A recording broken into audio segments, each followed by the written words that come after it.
you still have, well, you can leaf through a gadget. You have better fonts, for example. Sometimes I use it myself. However, taking a book, a paper book in your hands, not just because you have pictures there, it's also interesting. This is also a piece of art, quite often. This is a piece of art in your hands. So paper journalism, sometimes taking a paper, Izvestia newspaper or Komsomolskaya Pravda newspaper, if you just leaf through it, there is also a certain pleasure in that. And I hope that those who do that will keep in mind.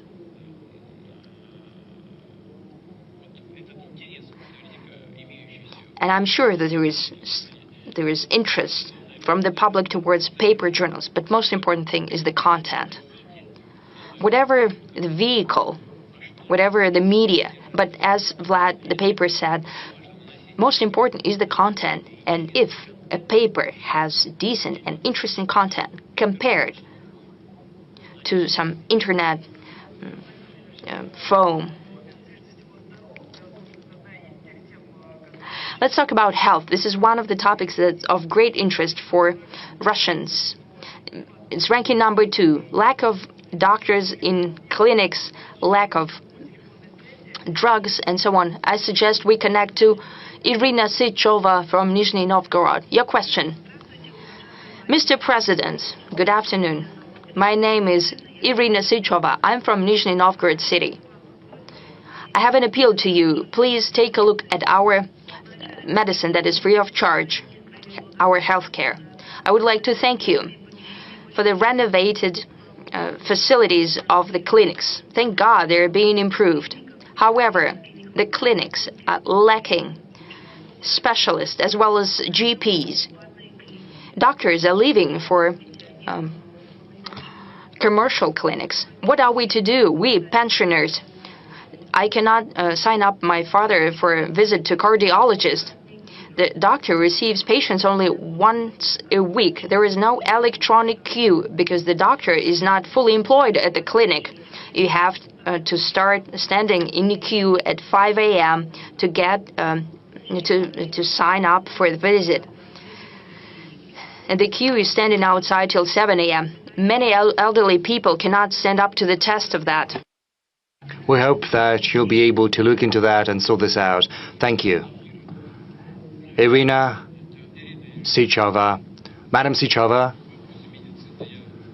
the issues of healthcare are something we have to look at in a broader context.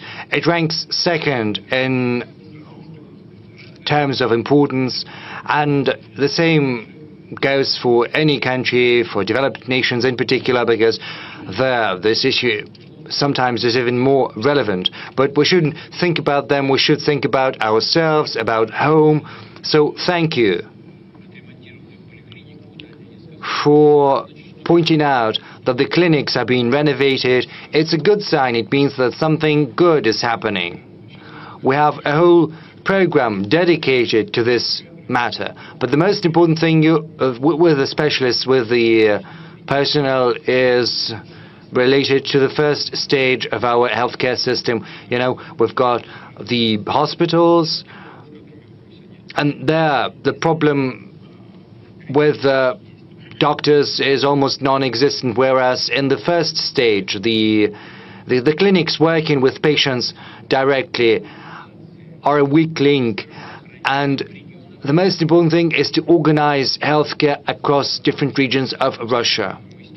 If we look at the use of beds in hospitals, we see that they are not filled throughout all the year, whereas the first stage of the healthcare system, the first stage has this problem. The thing is how we reallocate the burden and how we make sure that it's spread out evenly throughout the year. The healthcare ministry is trying to attract as many new graduates as possible to hospitals in rural areas and smaller towns and settlements. We're giving an additional 50 or 29,000 rubles as a premium to those young people who are willing to relocate to smaller towns, and we have seen 17.5 thousand influx of new specialists to rural areas, and we have to continue working on that, and we have to move at a higher pace than we are doing right now. Colleagues will probably help me. We'll jot all of that down, and we'll help you with your father, of course. Let's keep on medicine. We have a smaller number of questions as compared to last year related to deficit of drugs, but there are problems for drugs on prescription. A pensioner from Kerch is writing that she needs drugs against cancer, but unfortunately drugstores cannot provide her with that because they're simply not there on our shelves, and she has to pay from her own pocket. And there is also a lack of saline solution. So people who've got diabetes, they are facing challenges with the supply of insulin. Rashida Iudinova writes to us that in Neftejugansk she cannot get insulin from hospital, nor can she buy it from a pharmacy. From Saratov region, a person writes that he has problems with insulin and also blood sugar test strips. So, Mr. President, what do you think of the current stages of our pharmaceutical industry, and how do we provide our patients with the medical care they need, in particular the drugs they need?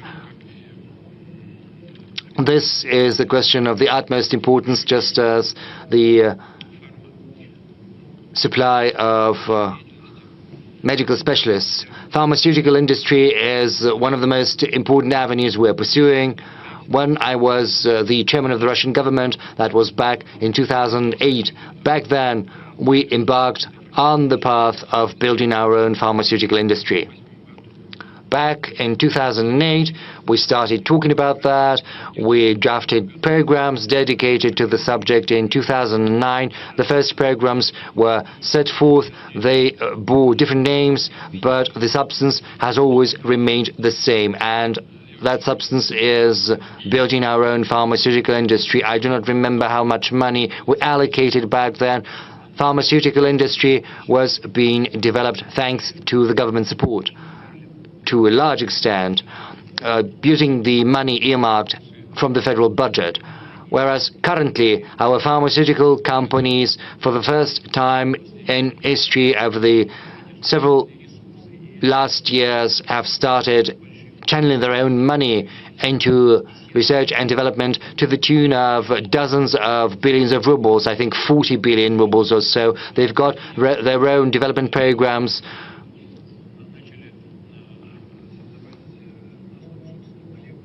They are using their own formulas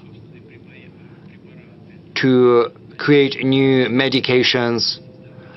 They are creating new chemical substances, which is a first in our history. We've come up with our own medications against cancers. St. Petersburg is one of the leaders in that field, and the same goes for insulin. As far as the blood sugar test strips are concerned, this is just a malfunction. This is a shortcoming on the part of the local organizations, because the money for all of these medications is allocated on a timely manner, so the procurement process has to go through smoothly. I'm going to talk to the leadership of the Russian regions. Everything has to be done on time. And, of course, you need to take into account the requirements of the market.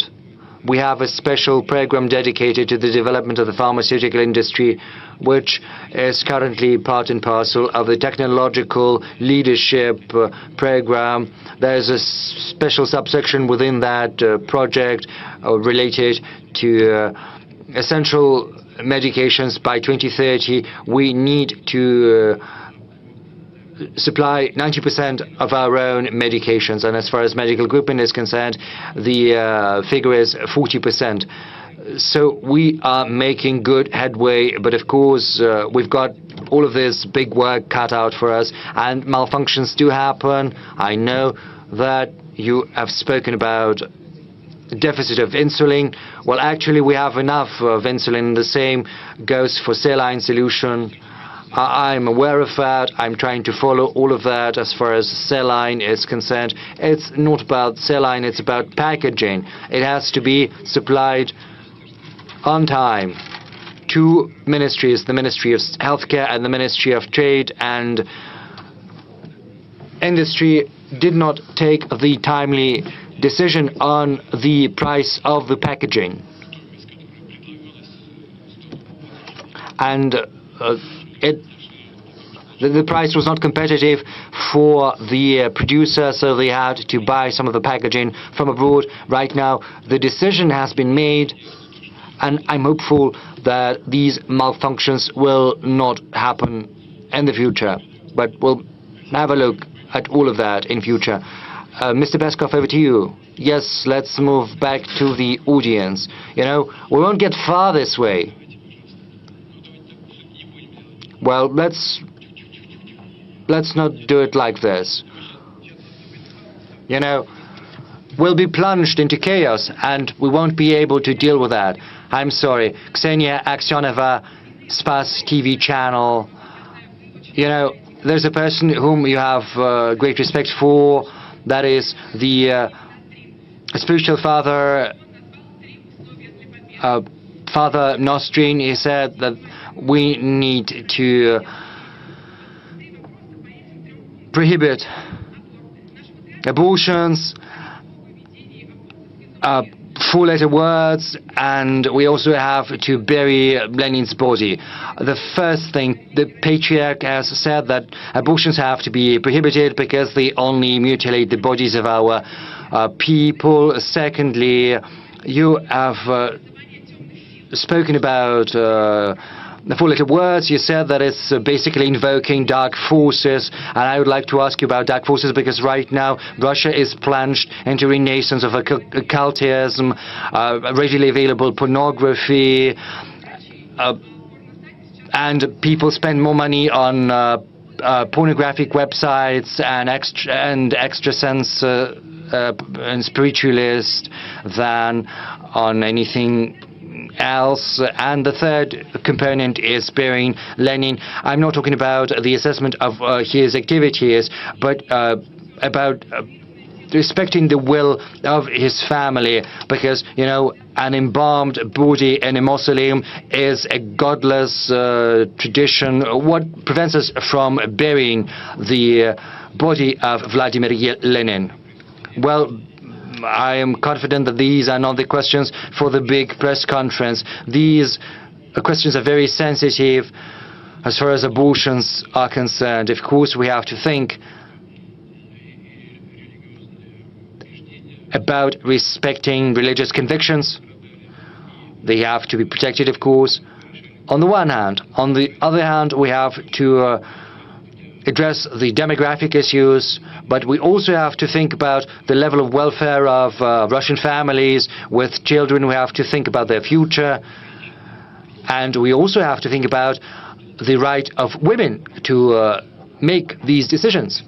This is a very sensitive matter we cannot address during the press conference. Nor can we address the issue of pornographic websites. You know, there are some people who are not happy with the fact that YouTube is being slowed down. I think porn's websites are visited all across the world. It's as easy as ordering, you know, a beefsteak on the internet. I think it's an issue not just for us, but also for everyone. What can our response be? There can be bans and prohibitions, but you always have to come up with an alternative. We have to come up with something which is more interesting than a porn site. Like, so that you go for an alternative, because you've been to a porn site and now you have to go for something more interesting, more passionate, something that causes greater interest. But in Russia, in particular, we shouldn't make any step that would drive a wedge in our society. This is what I think. But Ilya is correct, of course. I like him, and he told me that, and I listened to what he has to say. Let's move to the other sector. There's Kolesnikov. Yes, Andrei. Good afternoon, Andrei Kolesnikov, Kommersant newspaper. Good afternoon. Mr. President, it's been almost 3 years since the beginning of war. We've all changed profoundly. The war has changed each and every one of us. But what has changed inside you? Have you come to understand something about yourself? And another question, if you don't mind, maybe no one is going to ask that question. No one is asking it. Some time ago, Joe Biden, US President, pardoned his son, Hunter Biden, who had been convicted for perjury and the course of buying weapons. Everyone has expressed their opinion on this subject, whereas you chose to keep mum. So what do you think about that? Can you comment on it? Silence is gold. That's what they say. Sometimes it's better not to say anything. Thank you for the question, incidentally. As for the pardon Joe Biden gave to his son, even though he had promised not to do that. This is a very delicate subject. We've got examples in our country's history. We know this famous painting, Ivan the Terrible and his son. We know about this painting. Maybe that's a legend, or maybe it's not, as is probably what happened to Peter the Great's son, Alexei. What happened to him? Maybe it's a legend, maybe it's not. Or what happened to Stalin? This was not a legend. When Stalin refused to swap his son Yakov for the German Marshal Powell's, he said he would not swap a soldier for a field marshal. And back then, even surrendering into captivity was considered a treason. And, the nation was on the verge of not a defeat, but a total annihilation, I would say, of the entire nation. So it was a matter of life and death, of survival of the nation. And the measures and policies taken to win were rigid, tough, and sometimes cruel. And given that sentiment that was supported by Stalin, he wasn't able to save his son. He said what he said and he did what he did, and his son was executed in a concentration camp. And Field Marshal Pauls was used during the Nuremberg trial, and no one expected to see him when he entered the courtroom. With respect to Biden,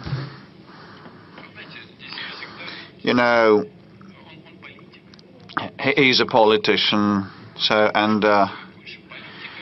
so whether you have more a politician or a human always is an important question. It turned out that Biden had more of a human being, so I would not condemn him for that. And there was also part number one.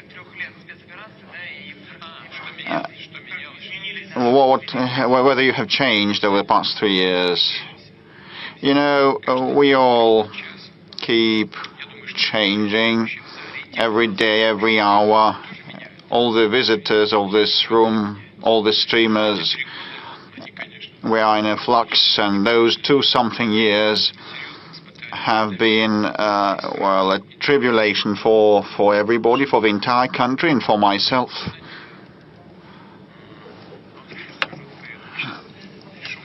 And we keep joking.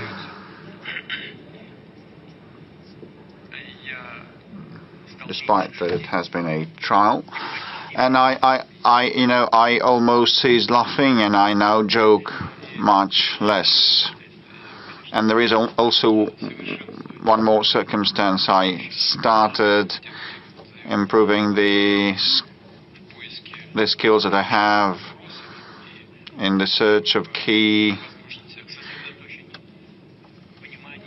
points and issues, and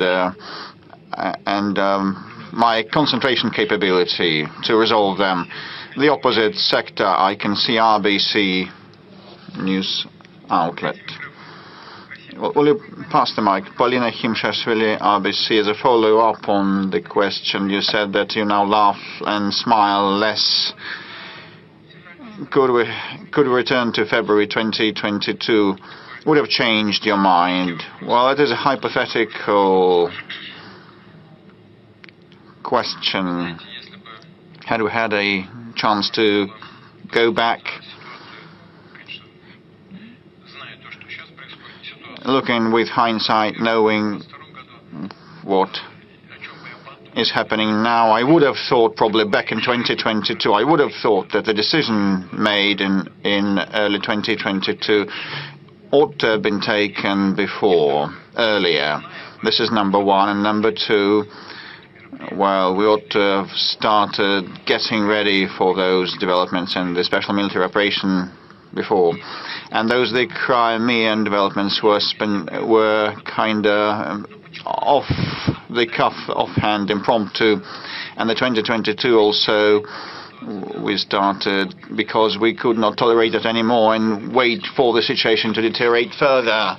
And the Kiev authorities stated directly in so many words that they would not implement and fulfill the Minsk set of measures, and they claimed to obtain the WMD, and we figured out that we had been deceived with respect to the Minsk arrangements, and the massacre had lasted for 8 years, and they just dropped it aside. And we saw that the military stationing of those territories began, and the annihilation of all things related to Russia began, and we could not carry on like that anymore. They compelled and forced us. Had we known in advance what would happen, we would have prepared in a systemic, real, serious way. This is what I would have thought. Dear friends, we've been working for more than 4 hours. We've exceeded the 4 hours duration. Let's allow these colleagues. Ura, daughter, will you please stand up, lady? Pass the mic. Thank you, Mr. President. Ekaterina Lazareva, Ura News Agency. You have mentioned some of the European leaders. So I would ask the following. In 2025, Russia will mark 80th anniversary since the victory in the Great Patriotic War, and you start inviting international leaders. Well, if we recall, this year France celebrated the Normandy Day, the Normandy landing day, and they didn't invite us. And the Auschwitz anniversary, liberation anniversary, also was celebrated. You were not invited. But have you submitted invitations to the former anti-Hitler coalition representatives to attend this future forthcoming anniversary. Is it important for you to see US, France and Great Britain represented as regards inviting us to events? We do not seeking anything like that. We are fine at home, and we should strengthen ourselves, and this is the overarching policy of ours. And second, we will never forget the sacrifice suffered by our nation and brought to the altar of the victory. We will never forget that. And other countries naturally today are trying to pass that into oblivion. This is part of their anti-Russian campaigning, but this is up to them. We will be glad to see everybody wishing to attend this glorious red letter anniversary. Well, I do subscribe some invitations, but it's principally the responsibility of Foreign Ministry. My position is that we'll be open to anyone wishing to attend. We'll be glad to see everybody, included the anti-Hitler coalition members who back then contributed considerably to the victory over the Nazi Germany. The United States and Great Britain with their northern convoys, and there were very many feats and heroes there, and some of the veterans have survived to date, and the British sailors were heroes, and when they disembarked in France, in the north of France, the Americans also acted in heroic ways, but their casualties and their participation, their contribution is not comparable to ours. And the Soviet Union lost 27 million, the United States 500,000 people only, the United Kingdom less than 400,000 people. In the First World War they lost 1.5 million. Conversely, so the contribution had different weights, but their participation was important. And but when I became president, we repaid everything. The Lend-Lease debt. Also, the Americans recovered that from us in full. And we have repaid that despite so many years. But we appreciate the contribution of the allies, and we'll be glad to share the joy of victory with them. We have lots of questions still. Let's ask someone in the room. Please don't make that much noise, otherwise I will conclude. Yamal, I can see Yamal wishing to take the floor. Mr. President, good day. Yamal Media, Zhezden, and the Western countries have imposed more than 40. Well, I stopped counting, but, imposed 40,000 restrictions against us. But, our progressive development in the Arctic is something that they have a grudge against, and they actually say that their goal is to do away with the LNG projects in the Arctic. What do they fear so much? Why are they so much afraid? Will they be able to hinder our pace of development in the Arctic? Well, they fear competition, actually.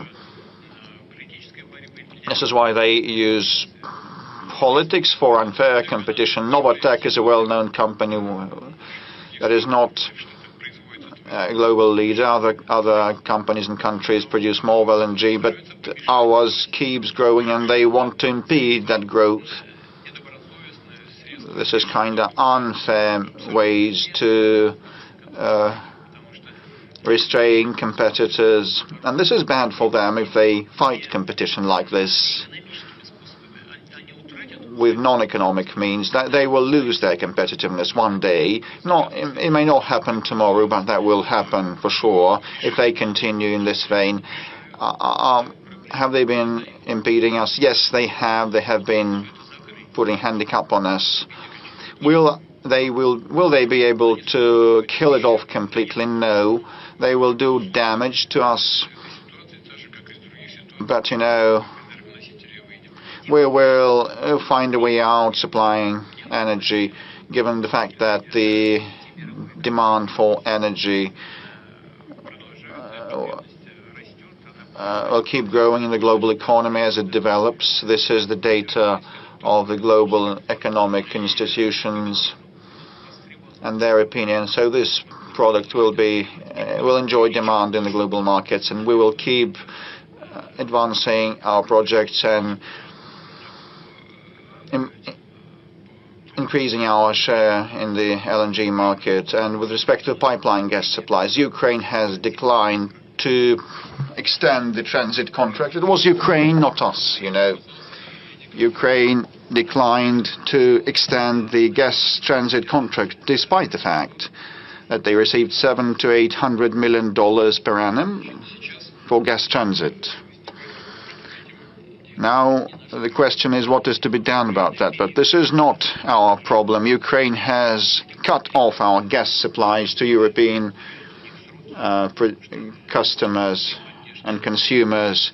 They've been eating from the hands of the West because they are not self-sufficient. They can live and wage this war only with the Western help, but at the same time the Ukrainians create problems for the Westerners, cutting off gas supplies. This contract will cease to exist. Okay, we can live with that, and Gazprom can live with that. And not long ago, our special services reported to me that sabotage actors were detained in Slovakia, and maps were found on them with energy facilities and installations spotted on their maps. So I received information just yesterday, so I would ask via the special channels to find out why so and what was happening, and because they wanted to commit terrorist attacks in Europe, because they've been fed by they live off the West, and now they kind of start perpetrating terrorist attacks in Europe. But our option is to cooperate, and we will attain our goals. So space exclusion, and BBC, I also see BBC, you will be able to attack us shortly. You keep attacking us, and we just defend ourselves. Thank you. I represent the Chinese television, but you look very much the Chinese people of ours. I feel that, but I'm a Russian citizen, despite the fact that I'm considered a foreign journalist. Let me start with a question from the state television of China, CGTN. Thanks to them, I'm employed, and so the question is, the program is titled Outcomes of the Year, and in the course of that year, you kept saying that the Chinese peaceful and peace-building initiatives are, I don't remember the exact quote that you said, that they're more workable and feasible than all other things by other intermediaries. If we cast everything aside, the West has exhausted the limit of trust, and Russia was deceived and duped by the European leaders. But if we speak in specific, concrete terms, and if Mr. Trump and his aide, Mr. Kellogg, keep saying that one can put an end to this war even before the inauguration on the 20th of January, but actually we're not now saying about acceding to NATO or not, just seize the fire in an instant. Is that possible? Is Russia ready to make this important steps if the European partners and American partners would manage to persuade Kiev, because the entire world is tired of the Ukrainian crisis, and people in this country also want peace, and this would be a simple step. No one risks anything, just in an instant stop where things are. If someone fails to implement that would not keep their word, this can resume. No one would lose anything. Just put it at a halt. And my second question, so it is a hybrid format. I live in Korolov, in the suburbs of Moscow, so I'd like you to hear the biggest scientific town in Russia. So now at the Khrushchev Center, the National Space Center is being built, and the residents of the town of Korolov, just 250,000 people, just are bewildered, and they do not know whether we maintain this space capital status, because actually we need to have a special probably economic zone on the territory of the house building plant, because we should reinstate Korolov as the historical space exploration capital of our country. And we need a third entrance to our city, because we have huge of congestion. 4 hours we spend in those traffic jams. So we need a flyover and bridges, and we have some issues about democracy. I apologize, just, I'm just winding down and saying everything. So you combine two, you're wearing two hats, that of a citizen and that of an international journalist. Third entry into Korolov. It is an acute problem. You probably know that we need it. We cannot spend so much time in the traffic jams, and I believe that the whole population of Korolov is applauding me right now. If you are able to resolve it, we will be just happy. I'm sorry for having taken so much time. Well, your employer wouldn't thank you for the second part of your question. It's not what he sent you here for, but you got my message correctly. You should think about your home. Well, actually, we raised the issue of the entry into Korolov. I remember it, I know it from our previous debates on the development of Korolov as a space capital of Russia. In Moscow, we are already constructing an important center. It is important for the development of the space industry, but the town of Korolov is a recognized center of space industry. I'm not going to go into detail, but Korolov, as a scientific town, undoubtedly deserves its due attention. I'll necessarily raise this issue with my colleagues, with those who deal with aviation and with space. There are different plans. The idea of establishing a special economic zones does have its justification and its reasons. I'm not going to pronounce the final judgment, but it is something we have to think about. And indeed, we should think of using the potential of the city. You are absolutely right in this regard. Now turning to the peace initiatives of the People's Republic of China and the People's Republic of Brazil, the South African Republic of South Africa. Why we find it important? It's because it is a sincere attempt to find a solution. From our point of view, this attempt is a balanced one, and it is not imposing anything on any of the parties, neither on Russia nor on Ukraine. And it has been done by neutral countries that don't interfere into the conflict like Western states do, that de facto fight against us with the hands of Ukrainians. So what they are proposing is something that we should think several times about, because they are a party to the conflict too. Well, about your proposal regarding the ceasefire, well, you know what's happening on the ground is attrition of the military equipment, munitions, and most importantly, the troops on the part of Ukrainian armed forces. We see the attrition. That's what's happening really on the battlefield. Our army is advancing. The adversary cannot get a foothold on and can entrench on the positions that it has left.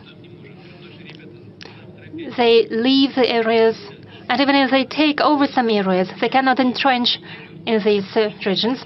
If we declare a ceasefire for a week, it will give our adversary the opportunity to entrench themselves, to receive munitions, which is very important, and something that is equally important from the point of view of training the troops. Well, right now they are simply recruiting people on the streets. They simply catch stray dogs, them like stray dogs. But stray dogs are at least put into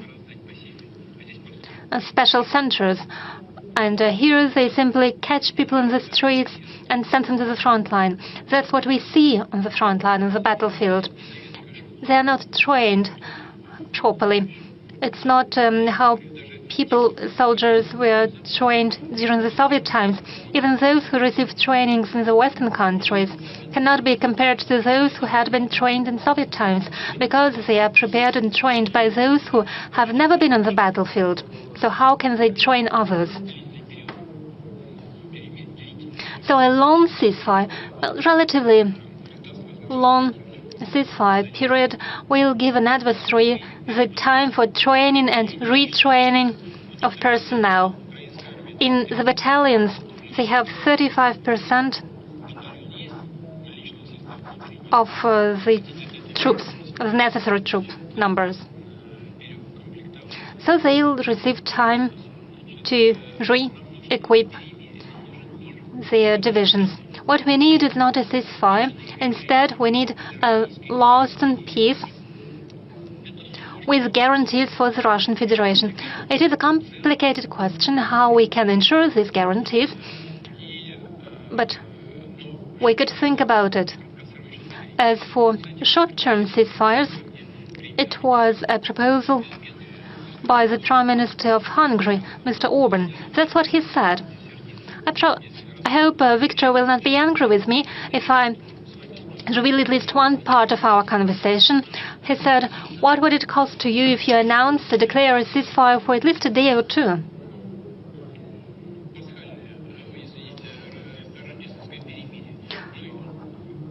It could be a Christmas ceasefire. The adversary will not be able to accomplish anything with these 2 or 3 days.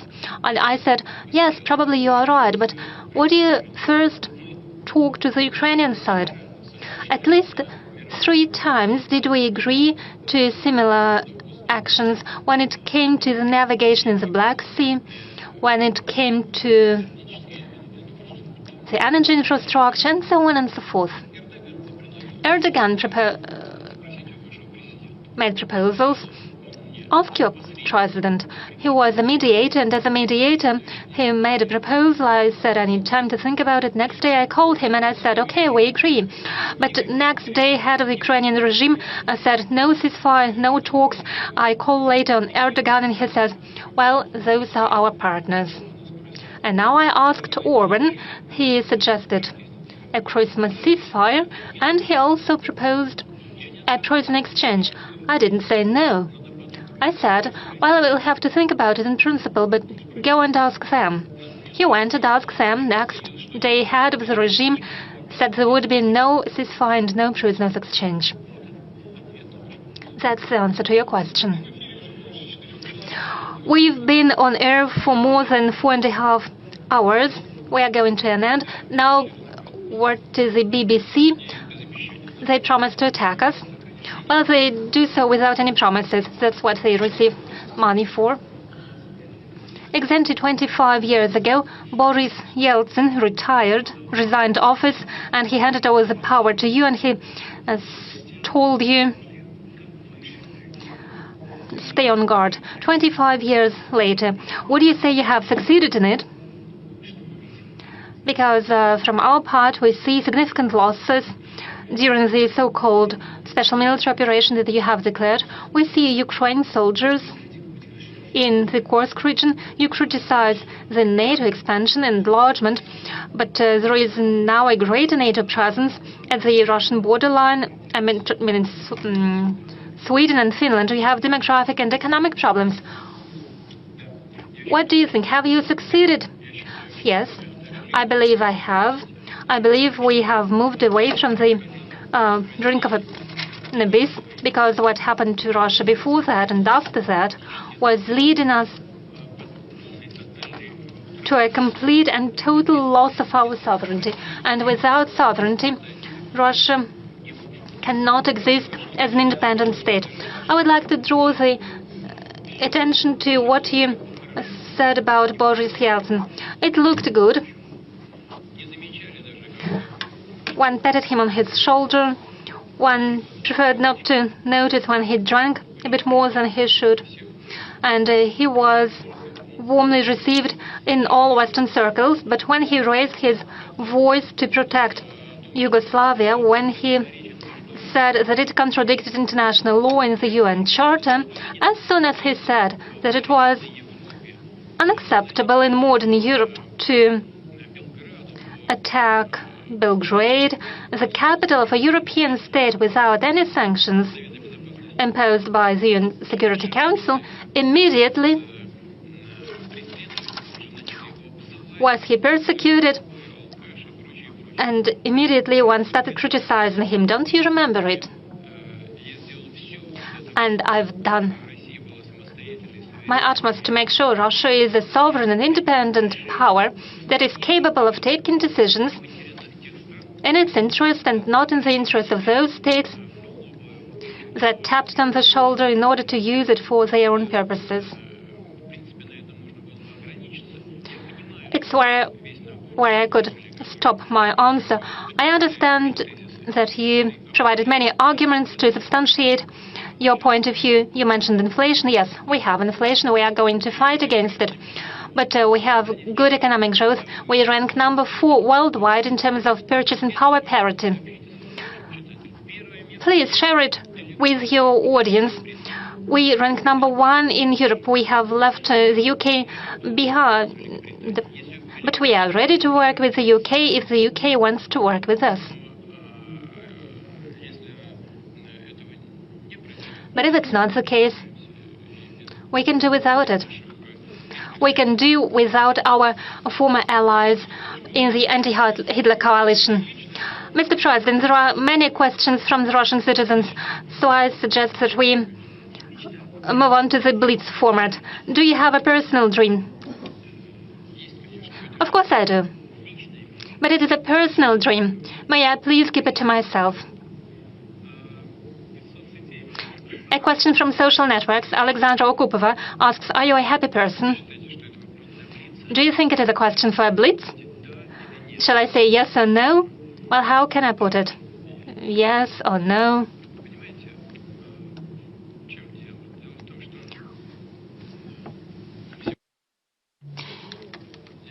It's a well-known fact that I was born in a regular working-class family. As for my forefathers, they used to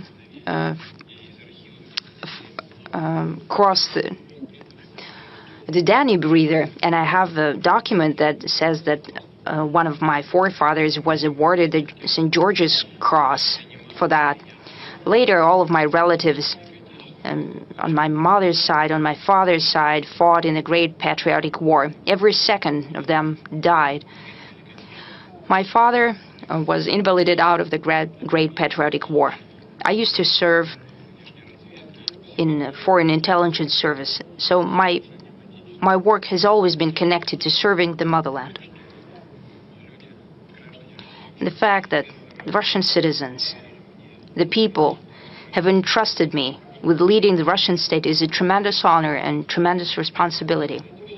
In essence, I could say I'm happy with that and thank you. However, but I should be more God-fearing maybe in saying, what else should you expect? What more can you wish? However, the happiness will not be complete until all of our guys return from the front line, until they meet their mothers and wives, until their children hug them, until our young people, girls and boys, create the necessary number of families necessary for us, for Russia, and have children.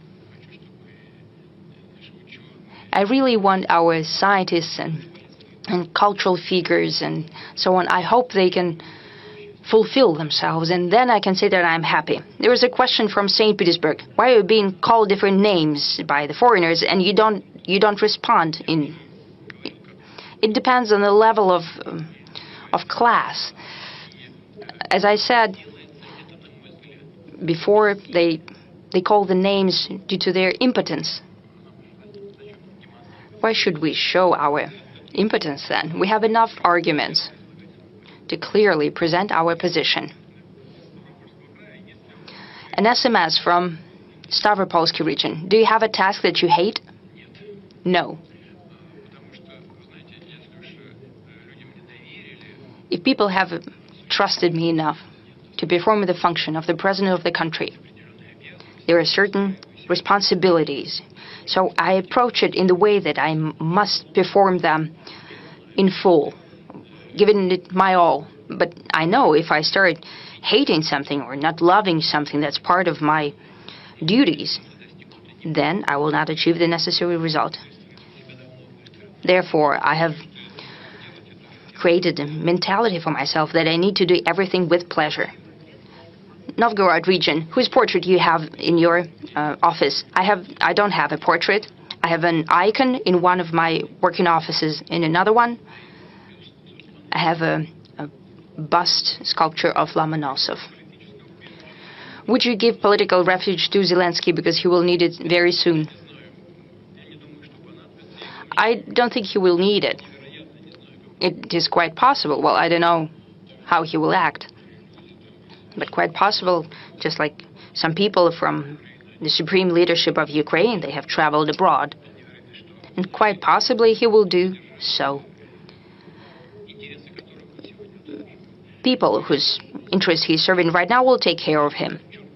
But if he appeared out of somewhere, like a jacket from a box, well, Russia does not refuse anyone.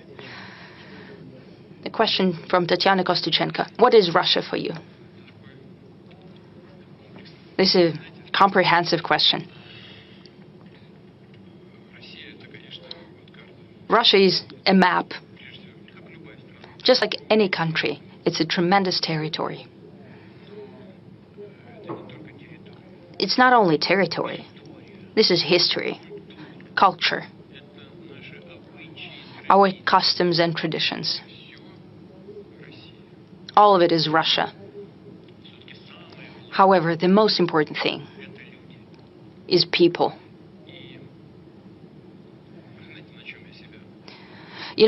Sometimes I find myself, well, I don't often watch TV. I don't have quite enough time. I'm not on the internet a lot. But when I look at the success and achievements of our people, there was a world championship, world swimming championship. I saw guys walking out, huge guys, very confident, performing.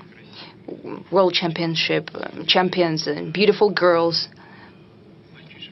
I was looking at boys and girls who are achieving great success at the Olympic Games. I'm looking at my young scientists whom I met quite recently. Honestly, well, I look at that and I'm so happy about it. I rejoice at that as if they were my family members. I rejoice as if they're my loved ones. Therefore, I'm looking at Russia as at a family. We've been working more than 4.5 hours. We have answered many questions, millions of viewers. We have many questions ahead of us. Is there anything that you would like to tell to the citizens of our country? I talked right now about that I treat Russia as my family. Therefore, this is what I wanted to say. We're working, we're talking. On the eve of festive holidays, New Year and Christmas, I speak to many representatives of different religions, and they're saying that we all celebrate Christmas, just like our neighbors celebrate Qad al-Fitr and so, or Pesach and so on.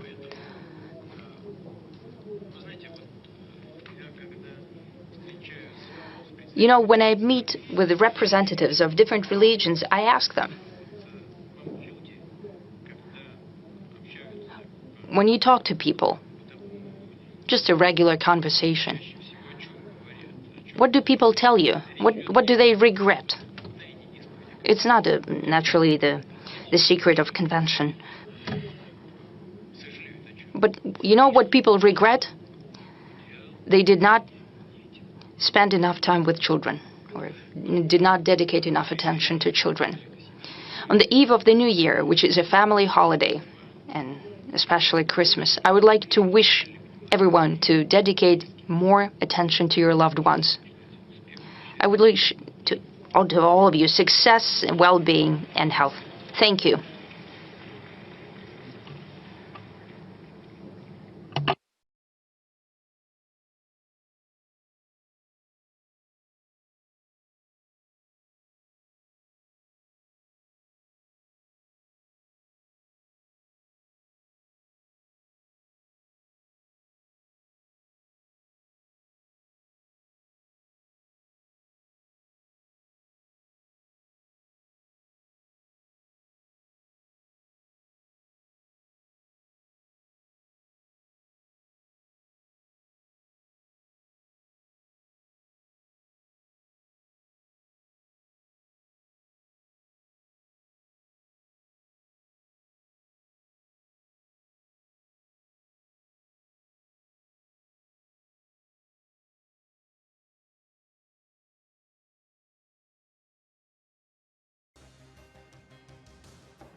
But before we start asking the questions from the people and the mass media, just a general question on my part to begin with.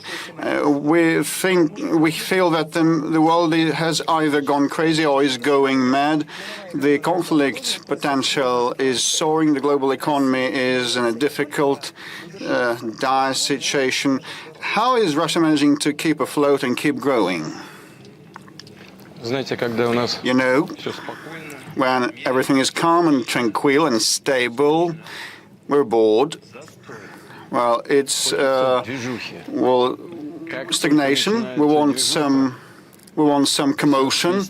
As soon as some commotion starts, and we see bullets whistling and time flying rapidly, we get scared to our wits. Well, it's horrible. It's a great deal of horror. But you know, it's actually not. It's all about the economy, and we start with the economy, despite your provocative question. The economy underlies everything. It's the main foundation, prescribing and determining the living standards of our people and the stability and the defensive capability. Everything is based on the economy. And the economic situation in this country, by and large, is normal, is stable.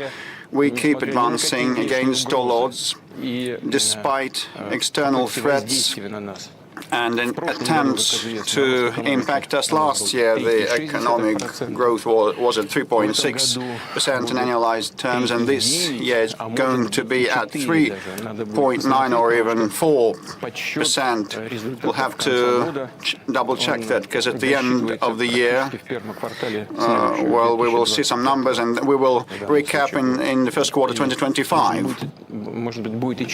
And probably the level will even be 4%.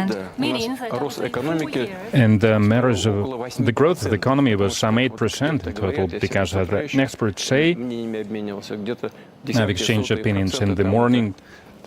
So some of it is still virtual, but some 8% over 2 years. In the United States, it was 5.6%. In European Union, it's 1%. The leading economy, so European Union, Germany, zero growth, and it looks like they're going to have 0% next year as well. International economic and financial institutions are putting Russia as the #1 economy. We're speaking about the purchasing power parity and #4 economy in the world. And only China, the United States, India are ahead of us.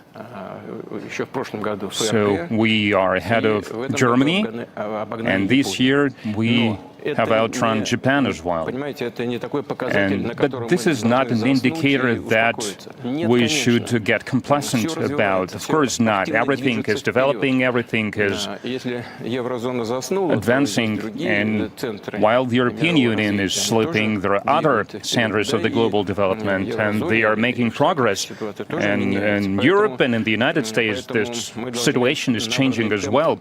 So we should keep up this pace that we have gained to improve the quality of our economy, and there are other indicators that are satisfactory, to put it mildly. One of the serious indicators for all the countries in the world, for all the economies, is the unemployment rate, and it's record low in Russia, 2.3%. We have never had anything like this. That's one. And secondly,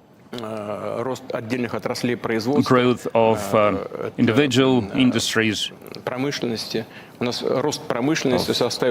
Our industry growth is 4.4%, and processing industries 8.1%. And we look into certain individual industries, the growth is even bigger. Yes, of course, there is inflation that causes certain concern. And yesterday, when I was preparing for today's event, I spoke to the central bank governor, and Albert told me that it's 9.3 or 9.2%, but wages grew by 9%. If we speak about the real wages, I would like to emphasize this. If we do not take inflation into consideration, and the population's income is also growing, and overall this situation is stable and reliable. We are faced with certain issues because the economy is overheating a little bit, and the government and the central bank is trying to lend this pace to make it slower, and according to various estimates, next year we should have 2 or 2.5% to lend it softly to maintain macroeconomic indicators. That's what we are going for, striving for, and we will speak some more about this during today's conversation, but the situation is stable and reliable. There is one clarifying question, if you allow. You cited Germany and Japan as an example. I would like to speak about Germany. You said the economic growth is at 0%, but it was previously a center of economic growth. Does it have to do with the politics and the sovereignty? Because recently at the Russia Calling Forum, you said that when you celebrated the Gerhard Schröder's anniversary, all songs were sung in English, and there were no German songs. Yes, they were. It was a long time ago. Mr. Schröder celebrated his anniversary, and he invited me, and I attended. There was a small concert, and everyone sang songs in English, and I said even a choir of girls from Hanover presented songs in English, but there was one troupe that sang songs in German. It was the Cuban Cossack choir. It was unexpected for me. I asked them how they learned this song, and they said, out of respect to the Germans, out of respect to the hosts, we learned this song during our travel, and we presented it in German. Later, I was approached by many guests. I'm telling you how it was, and many people told me we are ashamed. We are ashamed that only Russian Cossacks sang in German. And I said it to my colleague who was present at that forum. I told him sovereignty is an important thing. It should be deep in your heart. And I believe in the post-war era, the German people no longer feel their sovereignty. Who are Europeans? They are proud of being Europeans. But above all, they are French, German, Italian, Spanish, and only after that they are Europeans. But instead, they try to polish things, and in the end, you see it impacting everything, including economy. I mentioned the economic growth in our country, and largely it is the result of strengthening of our sovereignty that is projected on the economic situation. Many producers lost our market. Where does it bring us? Our industrialists started producing these same products. It necessitated various research, so we involved various institutions, including development institutions. And on the whole, it translated into the strengthening of our technological sovereignty. There might be different sovereignty in the fields of education, industry, military. It is important for our country, and for our country it is of particular importance, because if we lose sovereignty, we lose our statehood. That's crucial. And strengthening the sovereignty is also a result of economic growth. Mr. President, now I suggest that we move on to questions from our citizens. You mentioned the economic growth. Indeed, if we look at the economic figures, they look all right. Most of Russian plants are working tight, but the payments are below the inflation. We have made a rating of regions in which citizens asked most questions about price growth. It was in Kamchatka, in Sakhalinsk region, and in the most western region of our country, in Kaliningrad Oblast. And the price growth was a relevant question in Irkutsk. I will add some more figures. Our GigaChat provides us with some statistics. Most popular questions had to deal with price growths of bread, fish, and butter. They also ask about growing fuel prices, and those are just a few question categories that we have seen. And according to Rosstat, the Russian statistics body, we see that fruit and vegetable prices have grown by 3.4% over the past week. In particular, cucumbers got 10% higher.